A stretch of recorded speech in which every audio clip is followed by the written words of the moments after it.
고구려 할 차례죠.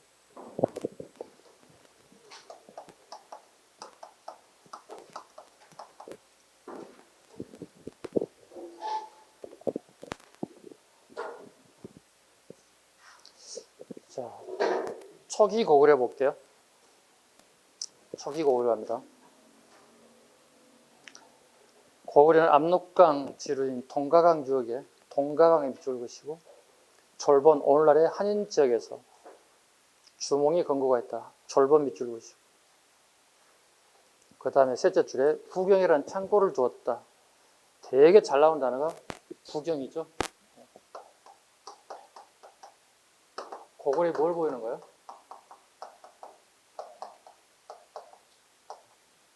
약탈 경제의 모습이 보이죠. 네. 남의 물건을 빼앗아서 취하는 적이 보이고 있습니다. 그 다음에 국내성으로 천도하였다 그랬습니다. 국내성 밑줄 그어야 되겠죠.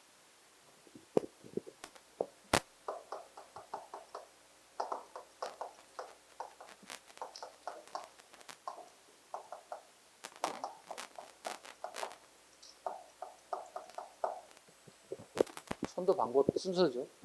졸본에서 국내성으로 천도하였다. 그다음 옥저를 정보하여 공물을 수취하기도 하였다. 옥저도 정보가 있다. 문제 풀어볼게요. 1번 지문. 고까지 9급입니다. 고구려 건국 시조인 주몽과 그 어머니 유아의 부인을 조상신을 삼겼다. 주몽 밑줄 유아 부인 정도. 다 맞으라고 주는 거예요. 이 정도는. 그 다음에 법원직.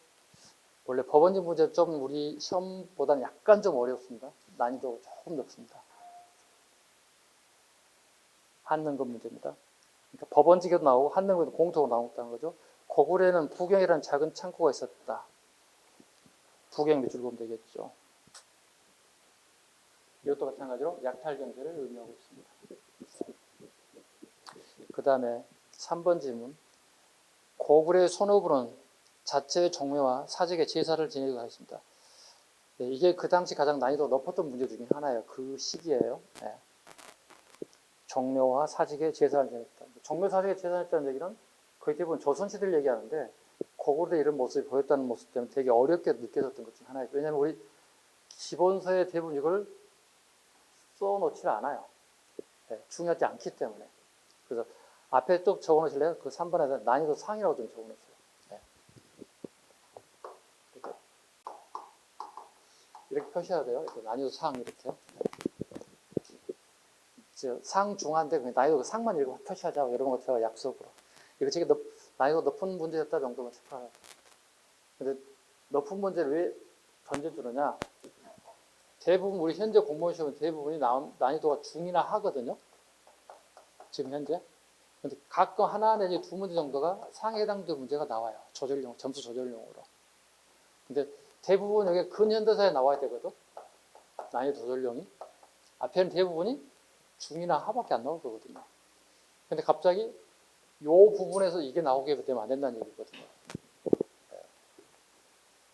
아니, 우리가 틀렸을 경우에도 내가 어려웠어, 괜찮아, 다 틀렸어, 내가 이해안을 삼을 수 있는데 얼토당치 않는 거 다 만든 걸 내가 틀리면 어떻게 나는 망하는 거예요. 그게 한 문제가. 특히 한국사는 망하는 거예요. 영어는 괜찮아요. 다 몰라요. 10명 중에 9명이 다 어려운 거예요. 근데 한국사는 그렇지 않아요. 그래서 한국사만큼 하나 틀리면 나는 망했다고 생각을 봐야 되는 거예요. 자주 얘기하는 거예요. 내가 자신 있는 과목 무조건 하나 만들어야 돼. 오케이? 무조건. 만만한 게 한국사니까 무조건 한국사는 다 맞아야 돼. 틀리면 안 되는 거예요. 그 다음에요. 마지막 거. 국가직이죠. 유리왕 졸본에서 국내성으로 천도했다. 졸본에서 국내상으로 천도했다. 재작년 기출인 거 아시죠? 네. 그죠? 깨꼬리 사료 하나 던져주고 유리왕이 업적이 뭐냐고 물어봤잖아요. 국내상 처음이잖아요. 여기는 누구예요? 그렇지. 요거 물어보면 장수왕의 업적을 물어보겠죠. 요거 이제 절대로 안 나오겠지. 2년 전에 나온 2년 뒤에 또 나올 수는 없잖아요. 국내에서 평양을 천도한 사람이 누구냐 물어보면 이제 장수왕의 업적이 되게 많으니까 장수왕 업적 알아야 되겠죠. 기본적으로. 고구려의 지형. 셋째 줄 보시죠. 큰 산과 깊은 골짜기에 많고 평야와 연못이 없다. 사람들은 산골짜기에 살며 산골 물을 마신다. 좋은 토지가 없어. 비록 힘써 경작하나 식구들이 식생활이 부족하다. 사람들의 성품은 흉악하고 급해서 노략질하기를 좋아했다. 이게 어느 나라의 표현 방법? 우리가 우리를 저걸 짓을 할 수는 없잖아. 중국의 기록이에요. 중국 기록이다 보니 고구려 중국이라는 나라가 국경선을 마주하기 때문에 되게 원수 같은 나라이기 때문에 상대방을 갖다가 좋게 표현할 수 없는 거예요. 우리 지금 현재 남과 북이 대치돼 있잖아요. 야, 김정은은 말이야 호방하고 되게 성격이 좋아. 어때? 의심해봐야 되겠지. 미치지 않고서 그렇게 표현하는 사람 없지. 우리나라 사람들이. 마찬가지 북한도 그렇지 않을까요? 대한민국 나라는 아주 이상한 나라를 표현하지 않을까요? 그죠? 네, 꼭 같아요. 약간 유치하게 하지만 몇천 년 전에 일어난 일을 우리 현재 보고 있어. 북한과 우리나라를 보고 있다고. 이게 우리 표현 방법이에요. 중국 애들 표현이 이렇습니다. 네. 문제 되게 쉽죠. 고구려는 산악질 2차 약탈 경제에 의지했다. 다 맞으라고 주는 거잖아요. 고구려의 사회 볼까요? 고구려의 사회. 셋째 줄. 동해 옛말에 고구려는 부여족의 별종이라 했다. 부여족의 별종 정도. 어차피 주몽이 와서 세운 나라니까 별종이죠. 같은 놈들이죠. 뭐. 별스러운 놈들이죠. 그 다음에 쭉 내려가 봐요. 나라 안에 대가들은 밭을 일구지 않았으며 앉아서 먹는 자, 즉 일명 자식자, 앉을 자자죠. 앉아서 밥만 처먹는 자라는 뜻이죠. 쉽게 얘기해서. 자식자가 만여 명이나 되었다. 그러니까 놀고 먹는 애들이 많았다는 얘기죠. 기득권을 가진 사람들이, 권력자들이. 하오들은 멀리서 쌀과 어물, 소금을 공급해 오게 되었다. 고구려를 지칭하는 거죠. 문제 풉니다. 1번. 고구려는 왕 아래 상과 고추가 대가들이 있었으며 이들은 각기 사자, 조이, 선인의 관리를 넘기고 이건 기본이에요. 틀리지 않는데요.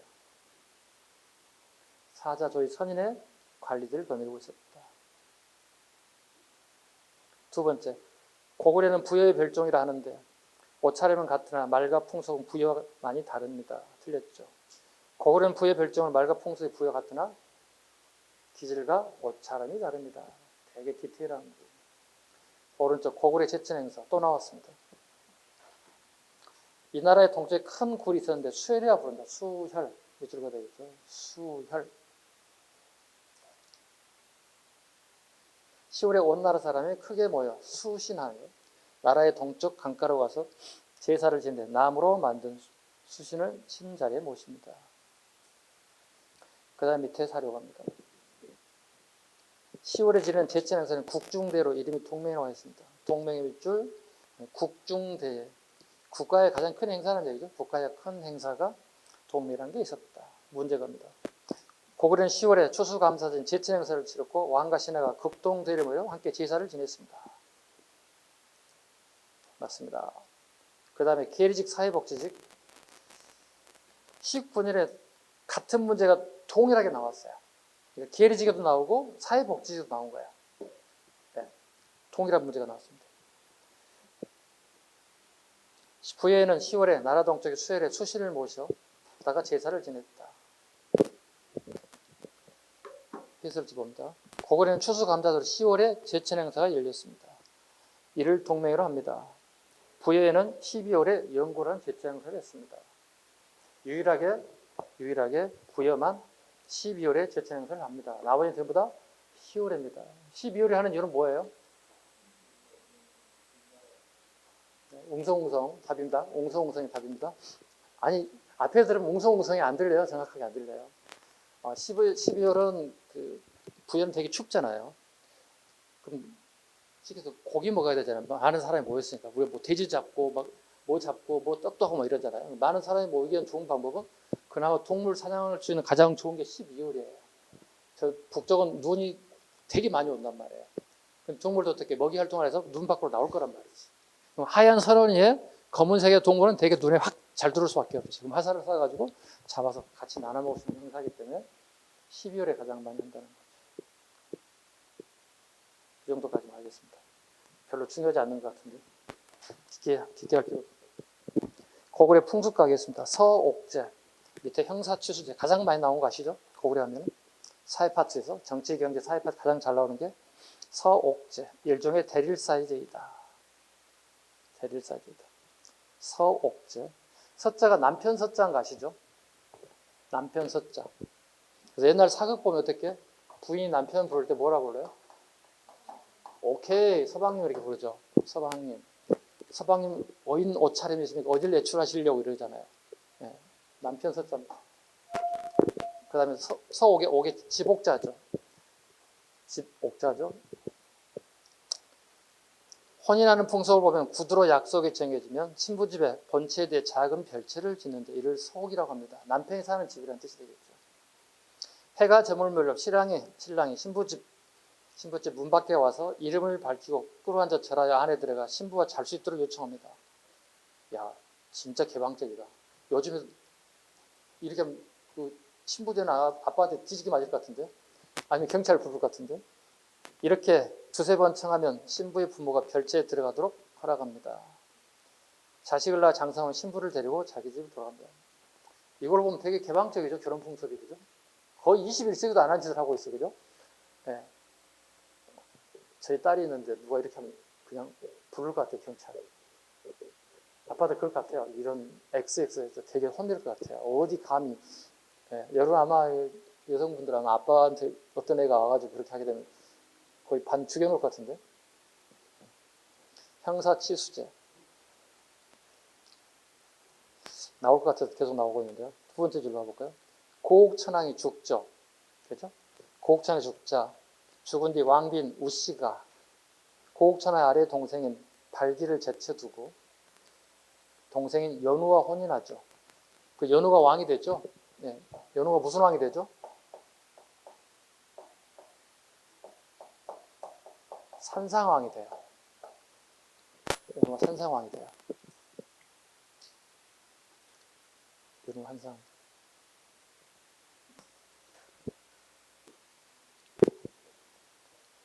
우씨가 그래. 그러면 연우하고 우씨가 결혼했다면 결과물이 자식이 나와야 되잖아요. 그죠? 자식이 안 생기죠. 그죠? 대신에 산상왕이 다른 여인을 취하죠. 그죠? 요 사이에 이제 아들이 태어나죠. 이 사람이 뭐가 되는 거야? 아들이 이제? 그렇지. 동천왕이 되는 거예요. 아, 그 우시부는 아까 오부족 중에 아까 어디라고 그랬죠? 무슨 족 해당된다고 그랬죠? 연노부 해당된다고 그랬어요. 디테일하게 갑니다, 지금 현재. 왜? 드라마 때문에. 네. 드라마의 우시부인 때문에. 네. 단독 문제가 아니더라도 지문에 나올 것 대비해서 한번 보는 거예요. 이게 시대의 반영을 좀 해요, 출제자들은. 네. 네. 그 역사 선생님들은요, 역사 드라마에 있으면 대부분 다시 관심 가지고 봐요. 네.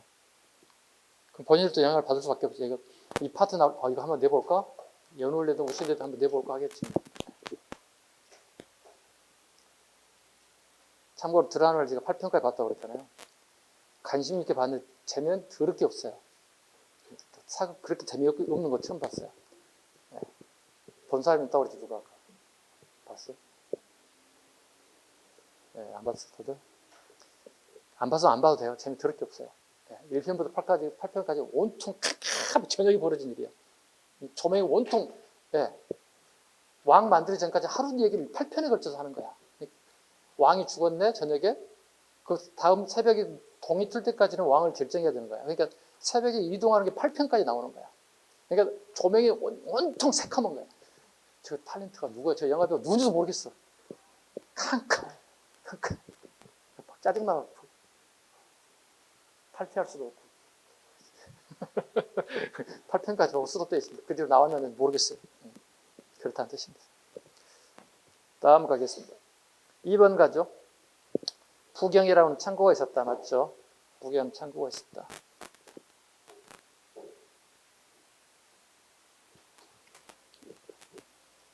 아, 지금 제가 잘못 들어갔지? 한참 좌측으로 갔어요, 제가. 죄송합니다. 13쪽 가다가 지금 12쪽으로 쓱 갔어요. 13쪽으로 다시 와주세요. 깜빡했어요. 1번. 고구려는 결혼하면 신랑이 처가에 전 서옥에 머물며 자식이 장성한다에 부인을 입니다. 다 했네, 이거. 그 다음에 그 2번 문제는 난이도 상이에요. 미쳤어요, 이거. 17년도 제가 강의할 때인데요. 예. 이게 난이도 상이에요. 고구려는 거처에 좌우에 큰 집을 지어 기신을 제사하고 영성과 사직에도 제사 지냈습니다. 안학 3호분의 해설입니다. 건축 공간 궁실을 잘 지어 치장하고 거처에 좌우에 큰 집을 지어 기신에게 제사를 지냈으며 영성, 농업 관장하는 신을 농업을 관장하는 신을 영성인데요. 사직, 토신과 곡신, 농사 잘 되려고 이제 곡신 신을 생각한다는 거죠. 곡신에 제사를 지냈다. 다르게 표현하면 뭐야? 고구려가 농업국가라는 걸 또 보여주는 거죠. 이게 되게 난이도 상해당된 문제입니다. 거의 지금까지 영성과 사직에 제사 지냈던 지문이 처음 나온 거야, 이때. 고구려 역사가. 3번 고구려는 형이 죽으면 형수를 아내로 삼는 풍수에 있다. 일명 형사치수제. 형사치수제. 형사치수는 주로 어디에 있어요? 반농, 반목 국가에 있어요. 형사치수제는 주로 반농, 반목 국가에 있어요.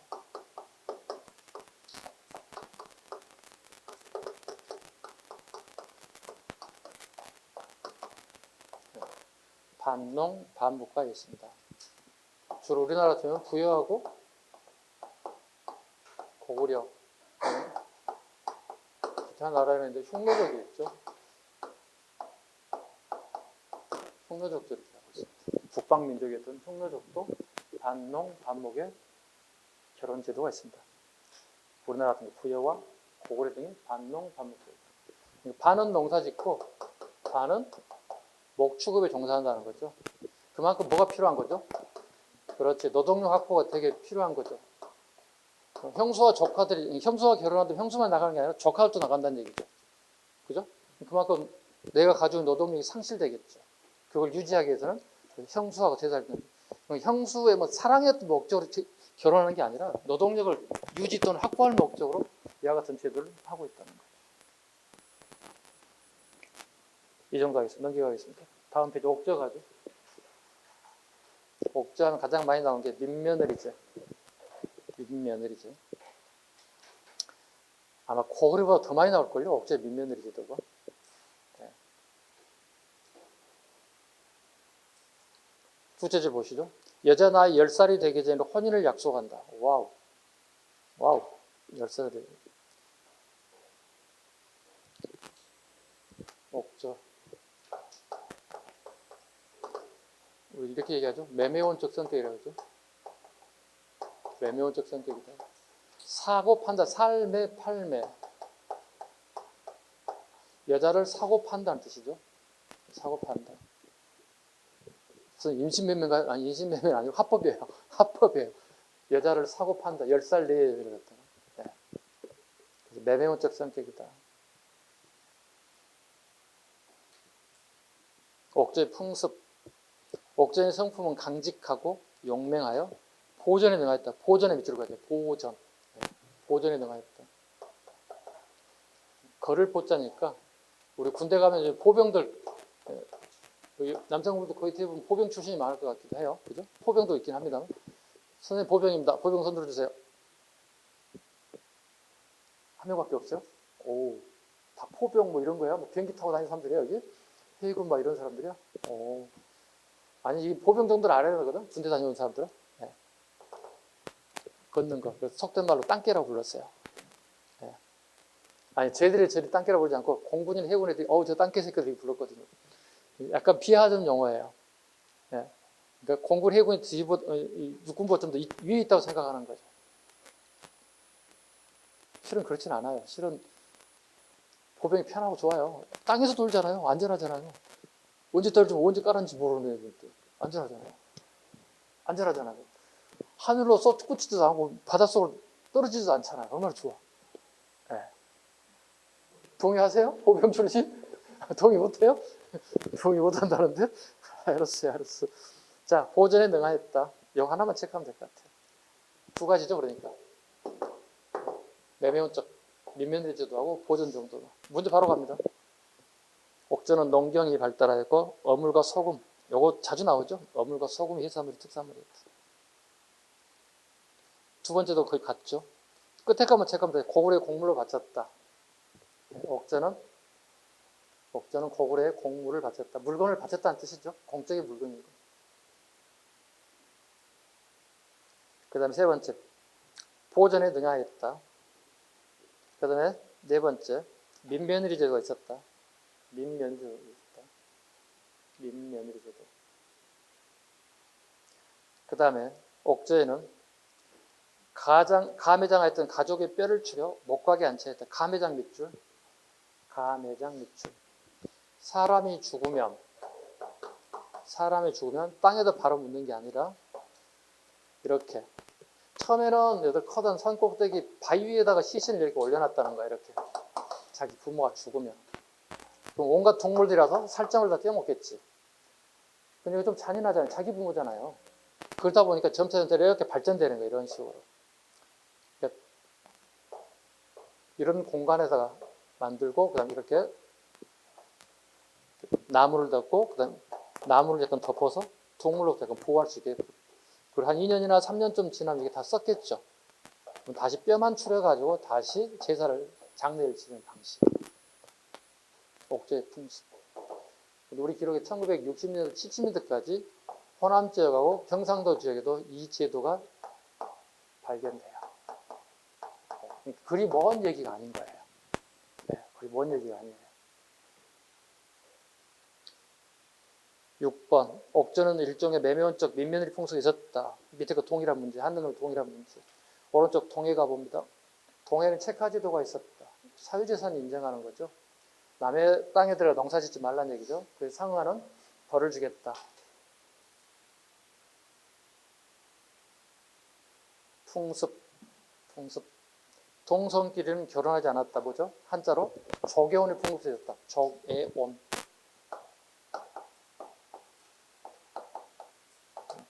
조계혼의 풍습이 있었다. 우리 조계혼 풍습이 언제 처음 등장했죠? 시족사에 조계혼이 처음 등장하잖아요. 네. 시족사에 첫 번째 등장하고 동해에도 지금 두 번째로 등장하잖아요. 그러니까 신석기들마저도 같은 우리 요즘만 비교하자면 뭐 이씨끼리, 김씨끼리, 뭐 박씨끼리, 최씨끼리 결혼 안 하잖아요. 동성동보회로 대충 피하잖아요. 그죠? 왜? 본인은 좋아서 결혼할지 모르겠지만 자식을 낳게 됐을 경우에 열성민자들 때문에 질병을 달고 올 수 있단 말이죠. 그래서 대충은 우리가 연애할 때도 대충 물어봐야 돼. 성씨를 먼저 보래. 무턱대고 좋아요 하고 나중에 같은 동성동보 어떻게 할 거야? 그래서 해야 되는 거야? 이게 이제 본인이 좋아서 하는 건 좋은데 이제 부모님들로부터 축복받는 결혼이 안 될 수도 있다는 거예요. 누군가로부터 결혼하는 게 축복받아야 할 일이잖아요. 그죠? 되게 좋은 일인데. 양가 부모들이 약간 껄쩍지근한 일이 발생될 수 있잖아요. 동성동보에 걸렸을 때. 그죠? 여러분들이 공무원 시험 합격하면 거의 이제 결혼 얘기가 나올 거거든요. 되게 선 많이 들어와요. 동성동보에 먼저 성씨부터 확인할까? 오케이? 근데 요즘은 또 안 맞을 수 있어. 이혼했을 경우에 이제 아버지 성이 엄마 성을 가져갈 수도 있어. 또. 다 따져야 돼. 뭐 서류 떼어야 되는 거 아니야, 이거? 호적 처분 떼어야 되는 거 아니야, 이거 이제? 복잡해졌어. 다 이실직고해 물어봐야 돼. 서로 물어봐야 돼. 혹시 이혼 가정 아니시죠? 아빠 성이 김씨인데 엄마 성이 박씨인데 바뀐 거 아니죠? 이렇게 물어봐야 돼. 같은데요? 뭐 이러시면 안 된다는 얘기예요. 아니, 약간 수고로는 있긴 하지만 나중에 그 고통스러운 것보다 훨씬 좋을 수 있어. 아니, 약간 개방적이잖아요, 여러분들. 여러분들 성이 원래 처음부터 김씨예요? 이씨예요? 물어봐야지, 뭐. 아니, 나중에 볼장 다 봤는데 같은 동성동이면 어떡할 거야? 엄마한테 아빠한테 어떻게 얘기할 거야? 염려됩니다. 네. 저도 저희 자식들한테 먼저 얘기해요. 동성동본 먼저 확인할 것. 혹시 이혼 가정이면 엄마 성을 따랐는지 아빠 성인지 확인할 것. 우리 딸은 뭐라는데 그래서 할 건데? 이렇게 냉랭하게 얘기해요. 잘났어. 잘났어. 다시 오른쪽 문제 풀어보겠습니다. 네 문제 풀게요. 빠진 게 하나 있다. 그 특산물 봐야 돼. 당군, 가마, 마지막 박스 봐봐요. 특산물로 바느피, 과하마, 당궁이 있었다. 당궁 활이죠, 활. 그 박달나무 단자야. 박달나무로 만들었던 활이라는 뜻이에요. 네. 가하마는 뭐죠? 이 말 바꾸면 가일나무 밑을 지나갈 정도로 되게 숏다리야. 조랑말이야. 쉽게 해서 이 말, 조랑말이야. 제주 가면 조랑말 본 사람이 있을 거예요. 그 정도 사이즈야. 문제 갑니다. 1번. 동해는 조계현과 체카의 풍수 있었다. 맞습니다. 두 번째. 당군, 가마, 반합비 등이 있었다 정도 갑니다. 4번 갑니다. 체카제와 체카의 미주를 갔습니다. 어렵지 않아요. 동해는 근데 시험에 되게 잘 나와요. 많이 나오고요. 그 다음에 요즘에 잘 나온 것 중에 하나 좀 어려운 게 하나가 그거예요. 7번 봐봐요. 동해인은 식구가 죽으면 살던 집을 헐어버렸습니다. 예. 그거 저거 최근에 빈출이라고. 최근 빈출이야. 한 등급에도 나오고 9급에도 나오고 계직에도 나오고 이 정도까지. 다음 페이지 3안 가봅니다.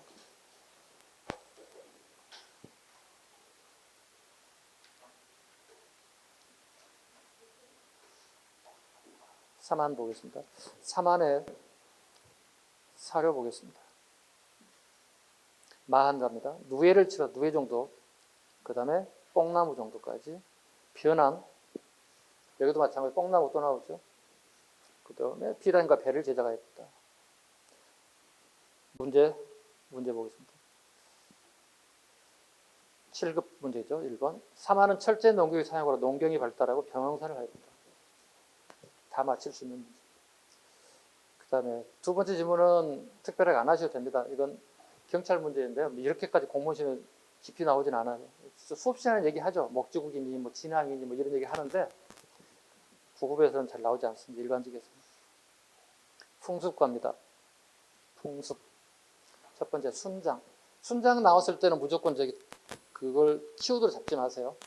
모든 나라가 다 순장이 있으니까 그 시대에는. 그죠? 지도자가 죽어, 지배자가 죽어 다 순장이 있었으니까. 변환에서는 큰 새의 깃털을 장로 사용했다. 네, 큰 새의 깃털 정도. 그 다음에 변환 지역에서는 아이가 태어나면 곧 돌로 눌러서 납작하게 만들려고 하는 편두. 어린아이를 눕혔는데 보통 이렇게 눕히지. 그지? 눕히는데 이렇게 눕혀가지고 짱구를 만들었다는 얘기예요. 이렇게 세로를 만들었다는 얘기예요. 이걸 편두라고 불러요. 그게 변환해서 왜 그러냐면 일본과 가까운 지역에 일본의 풍습이 건너왔을 거 추측하는 거예요. 편두의 모습. 그 다음에 문신도 마찬가지. 일본과의 문화 접근이 되게 가깝죠. 네, 그래서 이 시기에 마음 변환 지난 시기, 즉 변환 시기 이미 우리에게는 여기 있었다는 거예요. 문신이 있었다는 거예요. 지금 문신이 최근에 만들어진 게 아니라 이미 몇천 년 전에 있었다는 정도. 문제 한 문제만 풀게요. 4번 갑니다. 사만적의 사람들은 반움집이나 깃질집에 살았고 두레라는 조직을 있어요. 두레 미술고시고 공동작업이죠. 두레라고 하는 공동작업이 있었던 정도까지. 나머지는 여러분 좀 풀어봐 주시기 바랍니다. 페이지 넘겨주시기 바랍니다.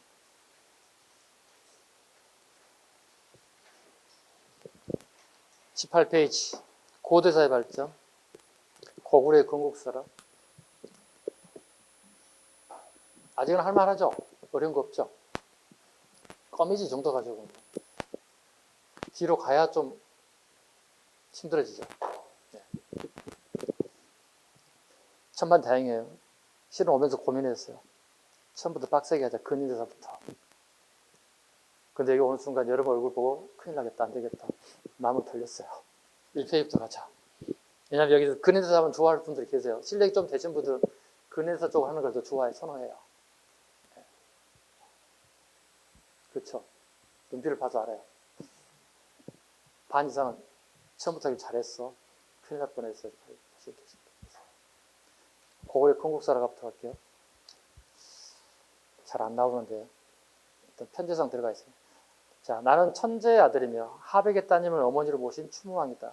나를 위하여 갈대를 연결하고 거북이가 무리를 짓게 하여라. 다 볼 필요 없고 거북이만 잡으면 돼요. 네, 거북이. 주몽이 부해로부터 탈출해 오죠. 그죠? 이복 형들하고 트러블이 생기죠. 갈등이 생기죠. 도망쳐 나오는데 그 강에 도망치다 강 앞에 수독될 수밖에 없잖아요. 강을 건널 수가 없잖아요. 그래서 거북이들이 와가지고 아저씨 타요. 이렇게 해서 건너갔다는 거예요. 그죠? 네, 이게 주몽사라에 나오는 거예요. 그게 이제 송하강이에요. 그 강이 중국말로 승허 이렇게 되는 거고요. 우리말로 하면 한자로 송하강 이렇게 있죠. 그 얘기입니다. 바로 사료 제끼고 넘어가도 됩니다. 자, 유화분이 처음 나왔어요. 우리 공무원 시험에. 1번 봐봐요. 국가직인데요. 건국시조인 주몽과 그의 어머니 유화분을 조상시로 섬겨 제사를 지냈다. 거의 안 나왔거든요. 너무 유치하니까. 처음 나왔어요. 그 다음에 태조왕 가죠. 태조왕 가겠습니다. 태조왕은 주몽이 아니에요. 아시죠? 그러니까 보통 태조라면 뭐 태조왕건, 뭐 태조 이성계 때문에 중국식 묘를 쓸 때는 조자가 들어가게 되면 건국자가 맞아요. 그런데 여기는 아니에요. 여기는 태조왕이 주몽을 얘기하는 게 아니에요. 한참 밑에 왕이에요. 오케이? 자, 봅니다. 태조왕 갑니다. 동옥조를 정벌, 땅을 치하고 성읍을 만들어 국경을 개척하는 데는 동으로의 창에 이르고 남으로는 살수에 이르렀다. 왕이 군사를 일으켜 요동, 서안평을 습격하고 대방령을 죽이고 낭랑태수의 처자를 잡아오기도 했다. 1번 갑니다. 태조왕 때 고구려 동쪽에 옥저를 복소화했다. 옥저 밑줄 보시죠. 옥저. 그러니까 뭐가 되냐면 태조란 말을 그럼 우리가 해석을 해야 되잖아요. 왜 태조했는지. 건국을 할 정도에 준했다는 거야. 그만큼 땅을 넓혔다는 거야. 옥저를 빼앗았기 때문에 땅을 넓혔다는 얘기예요. 건국에 준할 만큼 업적을 쌓았다. 이럴 경우에도 묘에 조자를 붙여줘요. 써놓으시면 돼요. 조자가 붙은 이유 뭐라고요? 건국에 준할 정도의 업적을 쌓았다. 건국에 준할 정도의 업적을 쌓았다. 곧 옆에 있는 나라, 밑에 있는 나라 옥저를 정복했기 때문에 죽고 난 사후에 이 사람이 묘를 갖다 태조를 했다.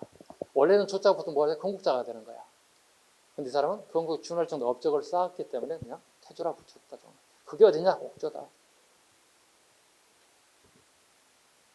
두 번째 좀 어려운 문제예요. 난이도 상이에요. 고구려 태조왕 때 이장수, 강구금의 한도성이 함락되었다. 이 동그라미 치고 강구금 밑줄 보시고 한도성 밑줄 봐야 돼요.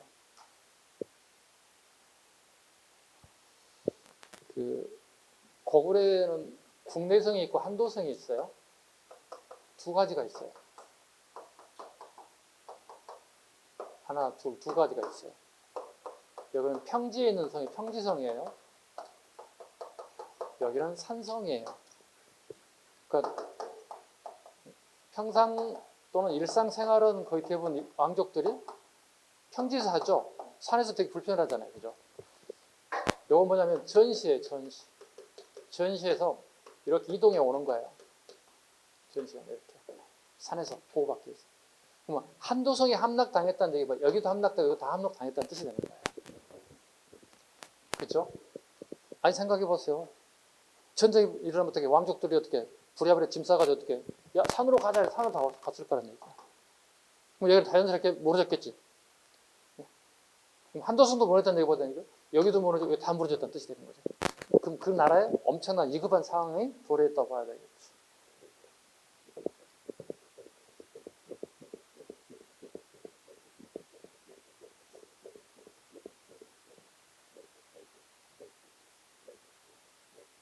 다시 문제로 갑니다. 고구려 태조왕 때 이 나라의 장수 강구금이 한도성이 함락되었다.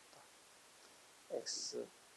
이유가 설명됐습니다. 고구려는 3세기 동천왕 때 강구금의 침입을 받아 한도성이 함락당했습니다.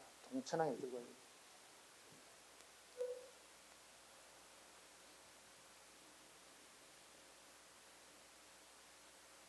3번. 고구려 태조가 옥주와 동해를 정복, 동양으로 진출. 4번. 고구려 도읍을 국내성으로 옮긴 시기는 옥조를 복소 요동으로 진출하기 이전이다. 오케이. 정관부 답습니다. 문제는. 되게 시기를 앞뒤를 물어봤죠. 초기 백제 갑니다. 백제 시조는 온조이다. 아버지는 주몽이라고 한다. 불에도 나를 피하여 졸본부에 이르렀다. 나머지 이하 생략. 온조에 대한 부분을 그렇게 깊게 물어보지는 않습니다. 문제 바로 풀어봐도 됩니다. 건국 신화에는 비류와 원조가 주몽의 아들이라고 기록되어 있다. 건국 신화에는 비류, 원조가 주몽의 아들이 되어 있다.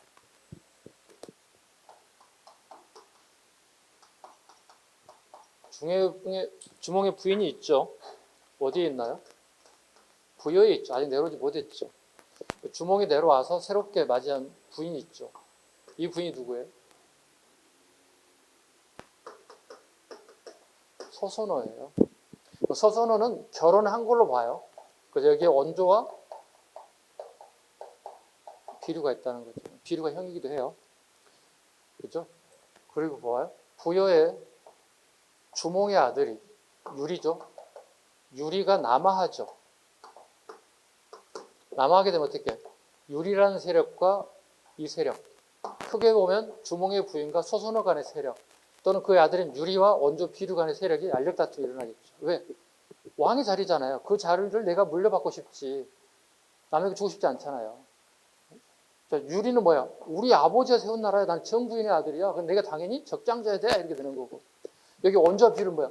야, 우리 엄마가 소선에 지원했는데 우리 엄마가 다 만든 거야. 돈 다 들여서 만든 거야. 그 자는 당연히 내 거지. 이렇게 되는 거지. 결과적으로 유리가 바톤을 물려받게 됐고, 원조와 비류는 어떻게? 소선과 이 세력들은 남쪽으로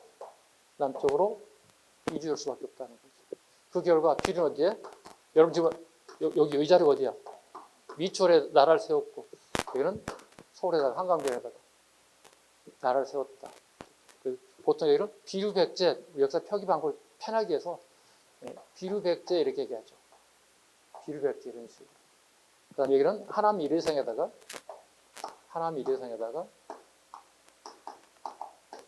우리가 아는 백제를 건국했다 이렇게 얘기하죠. 선생님이 엊그제 주말에 친구들을 만나서요. 놀러를 갔어요. 어디 간지 아세요? 저기 잠실에 갔어요. 잠실에 모임이 있어 갔는데요. 밥을 먹고 차를 마셔야 되는데 딱 보니까 빌딩이 보이는 거야. 서울 스카이가 보이는 거야. 123층짜리. 저 꼭대기에 가서 커피숍에서 차 한잔 마시자. 친구가 이렇게 제의를 했어요. 내가 커피 살 테니까 가자. 그럴까? 티나만 같이 거의 올라갈 일이 없잖아요. 가면 대기한 2시간 기다렸어요. 주말이잖아요. 토요일 날이니까. 2시간 기다렸어요. 알고 가세요, 나중에. 엘리베이터 타는 비용이 개인당 31,000원이었어요. 31,000원에 뭐 주는 게 있네. 아무것도 없어요. 엘리베이터 1분도 안 걸려요. 징 올라가서 끝이에요. 그게 31,000원이에요. 알고 가세요. 여러분 알고 가시라고요. 저는 몰랐어요. 그냥 엘리베이터 올라가면 되겠지? 갑자기 근데 그 조건이 하나 있더라고요. 롯데카드를 가지고 10,000원 DC해줘요. 거기 나중에 가걸랑 롯데카드를 가지고 엄마 거든 아빠 거든 본인 거든 하나 가지고 가서 DC 받을 10,000원 DC 받으려고. 좀 황당했어요. 제가 이 짓을 하자고. 그런데 도움이 됐어요. 왜? 서울을 포함한 경기권 전체를 한눈에 다 볼 수 있어요. 되게 장관이었어요. 뭐 외국인들 되게 많이 왔고 꼬맹이들도 많이 왔고 재밌는 건 꼬맹이들이 많이 왔는데 끝부분에 유리로 이렇게 된 데가 있어요. 바닥이 강하게. 밑에 다 톤이 보이는 거예요. 막 악소리 나는 걸 봤더니 거기 간 거야, 애들이 막. 그러니까 외국인들 와가지고 무서워가지고 사진 찍긴 찍어야 되겠는데 쭈뼛쭈뼛한 모습 되게 광경이 재밌었어요. 저도 찍었어요. 남자니까 무서울 건 없는데 안전한 보호 잘 됐어요. 갔다 오신 분 있나 여기? 괜히 자랑하는 것 같아. 안 가봤어요? 나보다 못한 사람도 있구나. 정보를 얻었죠, 하나 뭐. 비용이 들어간다는 거. 공짜 아니야. 우리가 아파트 올라갈 때 공짜로 올라다니는데 고마워하세요. 여러분 아파트 올라갈 때 돈 안 내고 올라가잖아요. 31,000원 내라면 가겠어요? 애들 부숴버리지 그냥, 그지? 나도 몰라서 완전 촌놈이야. 이것이. 와, 씨. 친구가 박 썼잖아요. 박 쓴 것보다는 선의의 돈을 썼으니까 괜찮지. 좋은 경험했어요. 야, 이게 공짜가 아니구나 걸 느꼈어요. 뭐가 이렇게 왔냐? 수업해야 되는데. 이거 아들이 갔구나. 그래서 하남 쪽 다 보이거든. 하남시가 다 보여요. 한강동 하남시가 있는데 다 보여요. 되게 좋았어요. 네. 다시 갑시다. 어디가 예쁜가 본데? 초기백자들이 왔지? 문제 한번 봅시다. 1번.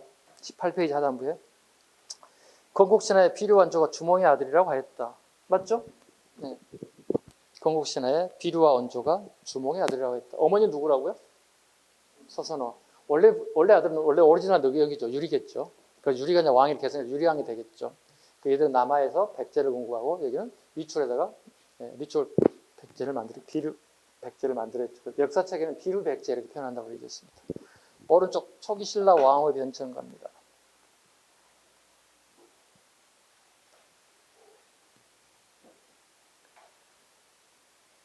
셋째 줄, 육촌에 촌장이 있었다. 육부정 연맹체라는 것 정도는 체크하면 될 것 같아요. 나머지 안 해도 될 것 같아요. 그 다음에 문제를 바로 가죠. 이사금이 왕후했던 시기, 박석김의 삼성이 교대로 신라 왕위를 차지하였다. 박씨, 석씨, 김씨, 박석김이죠. 금강가의 건국사라. 둘째 줄, 첫째 줄은요. 구지봉에서 사람들이 왜 구지가를 불렀다. 구지가이면 죽어야 되겠죠. 그 다음에 서기정전의 내용을 보면 천신 이비가지와 가야산신 정계모주사의 반파국의 초대 국왕인 이진아 씨 밑줄 그어야 되고요. 이게 대가야의 건국자예요. 그 다음에 금강국의 수랑 내질청해 보시죠. 금강가의 건국자입니다. 여기에 가나 나를 적어놓고요. 가를 앞에 내질 주일에 가를 적으라면 대가에 대한 설명을 물어보는 거고요. 그 다음에 금강국의 수로왕이 내질 청해에다가 나를 적어놓으면 그러면 금강가에 대한 설명을 물어보는 거예요. 아주 클래식한 문제예요. 그래서 여러분들이 수습 시간에서 얘기하잖아요. 내질, 내질청해 두 개 다 못 외운단 말이에요. 여러분들.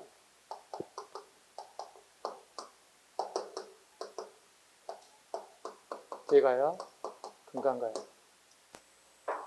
여기는 경상북도 고령 지역이고 여기는 경상남도 김해 지역이란 말이에요. 하나만 외우라고 그랬잖아요. 김해는 육지와 바다를 같이 끼고 있다는 부산 옆에 있으니까. 바다는 어떻게 파랗잖아요. 풀을 청자 한번 생각을 해요. 하나만 외우면 된다고. 이게 아닌 내질 줄이면 대가에 잡으면 된다는 거지. 가장 출제 많이 될 수 있는 빈도 수 있는 게 이거예요. 내질 청해. 주로 금강가에 대한 설명을 물어볼 거라는 얘기예요.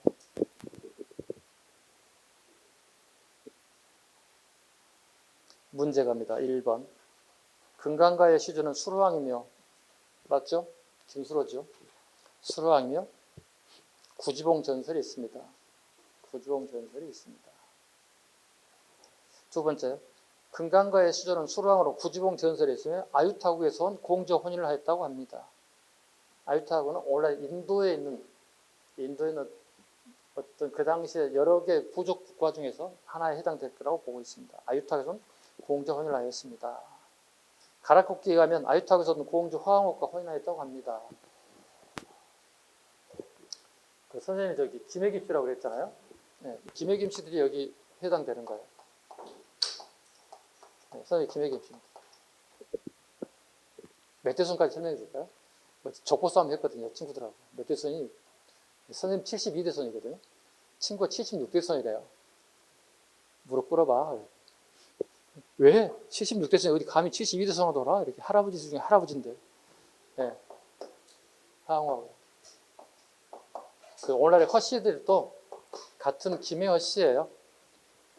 여러 아들 놓고 난 다음에 엄마 입장은 아니 왜 다 김씨야? 내 성도 따라줘야지 해서 허씨를 하나 준 거예요. 그래서 김해 허씨에서 우리 김해 김씨들은 허씨하고 결혼을 못해요. 네. 같은 성씨를 쓰기 때문에. 우리 종친 얘기 드립니다. 우리 김해 김씨들에 대한 얘기입니다. 허황하게 된 체크 하나 하시기 바랍니다. 결국 수표는 얘기했잖아요. 선생님 최초의 혼혈인 후손이라고. 지금 혼혈이 많이 있잖아요. 그죠? 지금은 많이 있지만 예전에는 혼혈이 없었을 거 아니에요. 선생님 순수한 한국 사람이 아니야. 인도계의 피가 흐르고 있어. 여러분 김씨 아직 엄마가 김씨일 수 있어. 김혜김. 그럼 여러분들 어떻게? 혼혈의 피가 흐를 수 있어. 순수한 한국이라 할 수 없다는 얘기지. 엄마가 김혜기 임신하면 자수해. 예, 혼혈이죠, 혼혈이. 아니, 약간 그 동지의식을 느끼고 싶어서 물어본 거예요. 예, 나만 혼혈이고 싶진 않아요. 같이 혼혈이고 싶어요. 다시 가고 싶다. 세 번째 보겠습니다. 한능건 문제네요. 금강가에는 덩이새를 화폐처럼 사용했대요. 금강가에는 줄이시고요. 덩이새를 화폐처럼 사용했대요. 이런 거예요. 덩이새라고도 하고요. 또는 철정이라고도 해요. 그런데 이걸 어떻게 칼을 만들어도 되고 어떤 농기구를 만들어도 되는 거잖아요. 반제품이라고 보시면 되거든요. 반제품이고 이제 완제품이 되겠죠. 그렇잖아요. 우리가 무슨 철을 저어서 어떤 물건을 농기구를 만들든 그다음에 공구를 만들든 전부 다 이런 제품을 이렇게 만들어 가는 거죠. 이걸 화폐처럼 사용했다는 거죠. 또 이걸 또 수출하기도 하고 일본에다가 일본 수출하기도 하죠.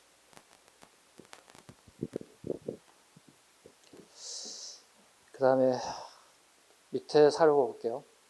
그 밑에 사료가 되게 어려운 사료가 들어가 있어요. 우리 역사상 가장 어려운 문제 중 하나입니다. 그러니까 고구려백제 신라 할 때 가야 할 때 되게 어려운 문제가 별로 없거든요. 근데 이게 가장 어려운 문제 중 하나입니다.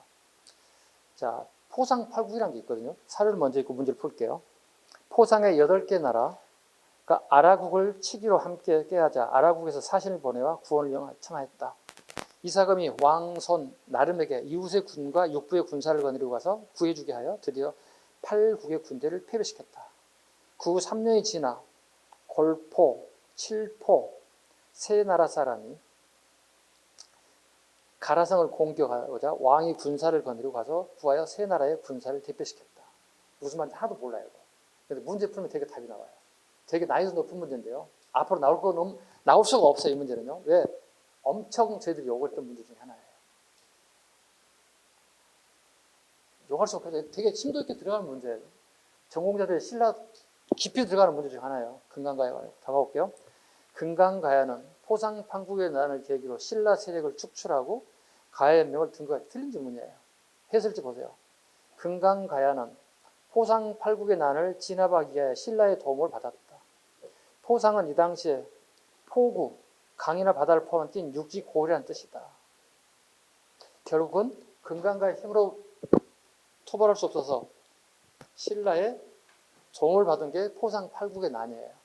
가야 주변에 여러 부족들이 있었을 거라네. 그래도 난을 일으켰다는 거예요. 근데 가야의 힘을 가지고 부족했다는 거예요. 그래서 신라의 도움을 받아서 정리했다는 뜻이에요. 진압했다는 뜻이에요. 아니, 가야 사업하면 거의 대부분 큰 것 달락달락만 되거든요. 근데 이렇게 디테일하게 나오진 않아요. 그래서 처음으로 이게 19년도죠. 경찰 문제 이게 나왔어요. 그래서 우리가 이건 경찰 문제답다. 경찰 문제가 20문제가 똑같이 나오는데 15문제는 국공문 시험 문제 대동수하게 돼요. 난이도를. 근데 나머지 4개나 5문제가 꼭 이렇게 식으로 나와요. 그래서 예전에는 여기 형법이나 형사법 든 사람은 아시겠지만 경찰 시험에서 형법, 형사법 100점 맞는 과목이고 나머지 50% 60% 에너지를 한국사에 쏟아부어요. 그게 당락을 결정하니까. 옛날 경찰 시험 문제를 그랬어요. 그만큼 경찰 시험이 어려웠어요. 그래서 경찰의 한국사가 바글바글했어요. 네, 바글바글. 그만큼 경찰 수험생들이 역사에 되게 힘들어했어요. 그러니까 일반 구급에 해당되는 문제 수준이 아니라 이렇게 나온다는 거예요. 그러니까 야 선생님들 너희들이 한번 풀어볼래 이런 식의 문제를 준다는 거예요. 그러니까 어려우니까 애들이 수업을 빠지지 않고 열심히 들었어요. 근데도 저도 못 맞췄어요. 이 문제 나올 줄 몰랐어요. 다양한 이렇게 사료집이라든가 문제를 만들어서 여러분이 주잖아요. 같이 제공하고 공부하는데 저도 이 문제를 만든 적이 없어요. 예, 이 정도까지는 아니겠지. 예, 나왔어요. 욕 바가지로도 먹었어요. 선생님 틀렸다고. 나는 무슨 죄가 있는데. 페이지 넘깁시다. 20페이지. 금강가의 멸망가입니다.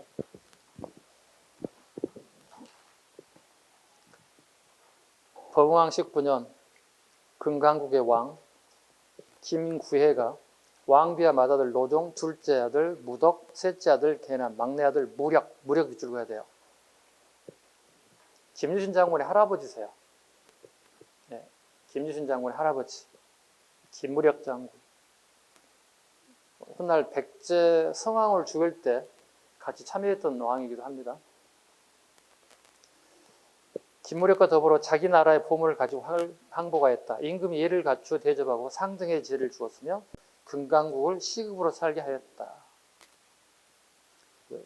6세기 초에 금강가야가 신라에 가서 무릎을 꿇었던 내용을 얘기하고 있습니다. 문제 1번 갑니다. 7급 문제네요. 국주 김구혜가 항복하자 신라 왕이 본국을 시급으로 주었다. 맞죠? 마지막 왕이었던 김구혜. 그 위에 사료 밑에 이렇게 나와 있죠. 참고로 경남 산청에 가면 구영왕의 무덤으로 전해질 무덤이 있습니다. 네, 다녀왔어요. 돌무덤이에요. 네, 엄청난 돌무덤이에요. 잘 존재하고 있습니다. 그 다음에 두 번째 기상직. 가야연맹은 중앙집권국가로 발전하지 못하였다. 우리 일반직에도 되게 잘 나와요. 기상직 이런 부분 수준밖에 안 나왔어요. 이거 되게 쉬운 문제 중에 하나입니다. 가야연맹은 중앙집권국가 발전하지 못했다. 그럼 어디에 수습됐다는 얘기죠? 중앙집권국가 전에 뭐죠? 연맹국가죠. 연맹국가 단계에서 머물렀다. 이렇게 돼야 되겠죠. 발전하지 못했다. 고대국가로 발전하게 돼서 조건이 여러 가지 있죠. 중앙집권국가 또는 고대국가로 발전하기 조건이 뭐가 있어요? 첫 번째, 여러 가지 부합되어 있는 그런 왕권이 강했다면, 다음은요? 크게 얘기해봐. 왕권이 강했느냐?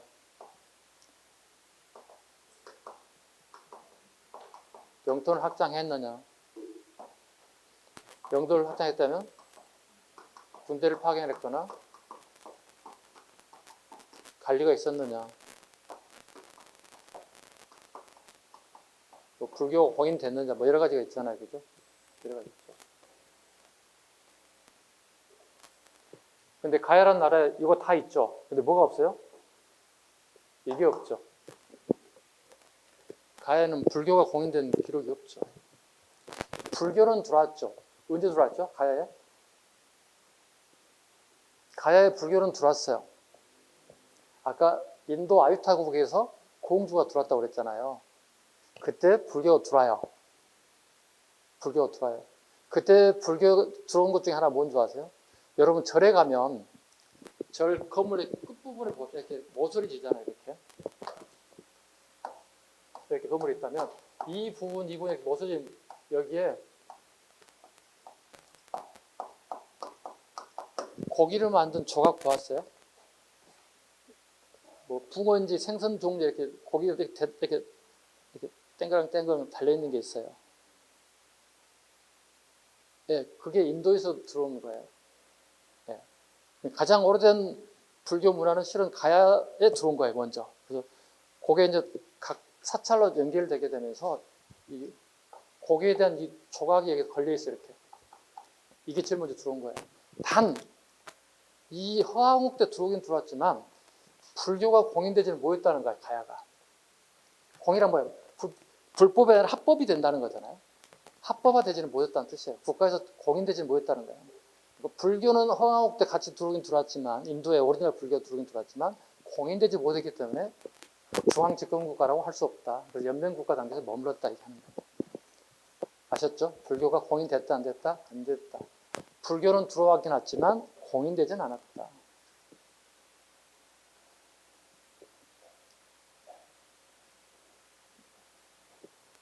세 번째, 금강가에 오르고 나라가 망할 쯤 가야금을 가지고 신라에 들어왔다. X. 우르은 금강가야의 인물이 아니라 대가야의 인물입니다. 되게 시험이 잘 나옵니다, 이게. 일반직에도 나오고요, 경관부에도 나오고. 되게 문제 좋지 않나요? 우르은 대가야의 인물입니다. 6세기 진왕 시기 대가야 망할 때 기순했습니다. 이건 뭐라고 할까? 어렵지 않기 때문에 뭐랄까? 내가 정확하게 잡아야 돼. 금강가야 사람인지 대가야 사람 정확하게 잡아야 돼, 우르은. 네. 시험장 가서 잘못하면 무조건 틀리는 문제가 돼요. 대가야의 인물입니다. 가야연맹은 7세기에 금강가야를 마지막으로 완전히 몰락시켰다. 6세기 중엽입니다. 6세기 중엽 때.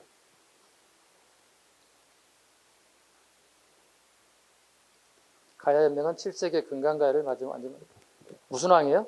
6세기 중엽이니까 신라의 진흥왕이 되겠죠. 6세기 초는 뭐죠? 법흥왕이겠죠. 거기는 뭐요? 금강가야겠죠. 금강가야 6세기 초, 6세기 중엽 대가야, 법흥왕, 진흥왕. 이 공무원 시험에 아주 단골 메뉴예요. 모르는 사람들이 적어드립니다. 6세기 초, 6세기 중엽. 금강가야, 대가야가 병합됐다고. 신라에 병합됐다. 왕을 지금 누구라고? 여기 법흥왕, 여기 진흥왕이라고요. 법흥왕, 진흥왕이라고요. 기초에 어려운 거 없어요. 근데 이게 지금 저하고 한 바퀴를 채 돌지 못하시는 분들은 어려울 수 있어요. 한 바퀴 돌고 두 바퀴 돌고 했을 때 되게 확 들어오는데 한 바퀴 때는 어리버리 하거든요. 정신이 없거든요. 기본적인 거 잡으시면 될 것 같아요. 그 다음에 금강가의 멸망 보겠습니다. 김구이가 아내와 세 아들, 즉 아들 노종 둘째 무력 함께 나라의 창고에 있던 보물을 가지고 와서 항복하였다. 법흥왕이 이로써 그들을 우대하여 높은 관등을 주고 본국을 시급으로 선포했다. 문제. 금강가의 시조 김수랑 살아가 삼국사에 전해집니다. 삼국사에 전해집니다. 삼국사기에 없습니다. 왜냐하면 삼국이니까 고을백 신라밖에 없는 거야. 가야가 빠진 거야, 가야사가. 삼국사의 가장 아쉬운 점은 뭐죠? 가야사가 빠졌죠. 가야가 포함되면 뭐가 돼? 삼국사기가 아니라 사국사기가 돼야 되겠지. 가장 아쉬운 점이죠. 왜냐하면 같은 시기에 같이 공존하고 있었잖아요. 근데 김부식은 삼국만 봤다는 거죠. 그래서 우리 김부식이 비판받는 것 중에 하나가 어찌하여 김부식은 사국을 갖다 삼국으로 표현했는지 모르겠다. 그 사람이 이게 약간 흠집을 잡기 위한 방법이 그 사람이 신라의 사람이기 때문에 가야를 인정하지 않았을까. 왜? 가야가 신라에 다 병합됐기 때문에 금강 대가야 다. 그런 취지, 약간 비판의 대상이 되기도 합니다. 네. 쉽게 하면 김부식 때문에 우리 역사가 좁혀졌다는 거죠. 사국이부터 넓어진 거잖아요. 다양한 국가와 다양한 문화를 우리가 접해볼 수 있는 거잖아요. 김부식 때 좁혀서 비판의 대상이기도 해요. 대신에 삼국사기는 되게 좋은 책이에요. 그런 부분을 비판받지만 삼국사기는 중국의 사서에 비해서 한 톨도 뒤지는 게 없어요. 훨씬 더 디테일해요. 그리고 거짓말이 되게 정확해요. 그래서 삼국사기는 한때는 약간 애곡됐다 해서 되게 비판의 대상이 되기도 했어요. 1960년, 70년대. 지금 학계에서는 삼국사기가 중국 사서에 비해서, 일본 사서에 비해서 1%도 뒤짐이 하나도 없어요. 뭐가? 정확성. 데이터가 되게 정확해. 네. 데이터가 하루도 안 틀려. 중국 애들은 대충 적어. 중국 사사 우리가 비교해보면 삼국사기가 훨씬 더 정확해, 데이터가. 그래서 삼국사기 되게 좋은 책이다. 역사를 전공하는 사람들은 삼국사기가 어떻게 보면 뭐랄까, 샘플이 되는 거예요. 되게 좋은 책인 거예요. 삼국사기. 다시 가겠습니다. 강해투대가 남아 보병과 기병 5만 명을 신라로 구원. 고구려군이 남거성을 거쳐 신라에 이르렀을 때 그곳에 애적들이 가득. 고구려군이 도착한 애적이 퇴가가 있다. 강해투대왕 나오면 무조건 이게 가장 잘 나오는 거죠. 강해투대왕 남아 이후 가야 연맹이 대가야를 중심으로 재편되었다. 신라는 어느 왕 되죠? 아니, 신라는 애구의 침략을 받잖아요. 그죠? 그래서 이 왕이 SOS 청하잖아요. 누구예요? 뇌물 마력관. 그죠? 뇌물 마력관. 결과적으로 어떻게 강해투대에 기병, 보병, 포관 5만 명이 남아요 오잖아요. 그 결과 신라의 주둔에 있던 애구를 몰아내고 더 밑으로 금강가야, 김해까지 내려가서 애구까지 격퇴했잖아요. 이건요, 모든 시험에 잘 나와요. 강해투대의 애구 격퇴는 뭐 중고등학생들 교재, 수능 문제, 한능검, 우리 공무원 시험 문제, 모든 시험에 기본으로 나오는 문제 중에 하나입니다. 기병, 표병, 포방 5만 명 남아있을 때 결과가 뭔지 계속 뿌짐없이 물어보죠. 결과 강해투대왕이 남아 이후에 가야명은 대가야를 중심으로 재편되었다. 왜? 금강가에 누가 밟아버렸지 가가지고? 강해투대 가서 밟았잖아요. 네. 금강가의 중심에서 고령에, 경상부터 고령에 대가의 중심으로 세력이 재편되었다. 기초적인 겁니다. 그 다음에 밑에 한능검 문제. 인도 우타르 프라데시주의 차관이 김해시를 방문. 금강가요. 금강가를 제가 일부러 써놨어요. 거기는 보통 가라고 적어보면 돼요. 뭐 실제 문제는 가정 되겠죠. 가의 시조 김수랑과 허왕옥의 왕회 등을 둘러봤다. 이번 방문은 지난해 인도 총리의 방한 당시 가진 정상에서 가진 인도 아요디아시에 있는 허왕우 기념공원을 양국이 함께 재정비한 데서 따른 후속 조치이다. 우에 가로 가의 일부 왕족이 멸망 후에 신라 진골로 편입됐다. 이게 지문이 맞는 거죠. 신라 진골로 편입됐죠. 그래서 어떻게 아까 김무력 장군이라든가 그의 후손들이 김유신 장군이 전부 이렇게 신라 경주로 가게 되는 거죠. 자, 김유신이 탄생지가 어디라고 그랬어요? 성장한 데가 어디라고 그랬어요? 충청북도 진천군이에요. 12살 때까지가 충청북 진천, 충청도에 살았시오. 응? 충청 살았시오. 근데 나라가 망하자 어떻게 됐어요? 뭐 됐다고요?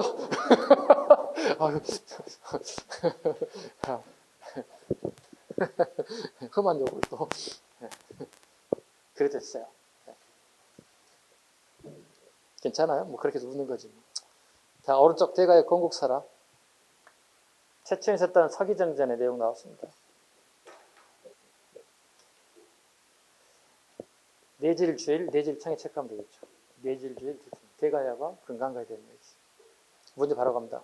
대가야는 시조설화에서 금강가의 명주적 입장을 부정하지 않고 오히려 그것을 활용하여 자신의 이상을 느끼고자 했다. 대가야 갑니다. 5세기 후반 가야의 주도세로 성장한 이 나라는 5세기 후반이잖아. 그럼 대가야 되겠지. 낙동강족이라는 지리적 이점과 풍부한 철을 활용하여 후기 가야연맹의 맹주가 되었다. 진흥왕 때 멸망되었다. 5세기 중엽, 6세기 중엽 이렇게. 아까 이미 설명드렸잖아요. 6세기 초에는 금강가야 최고, 대가야 버왕 때 멸망, 대가야 진흥왕 때 멸망.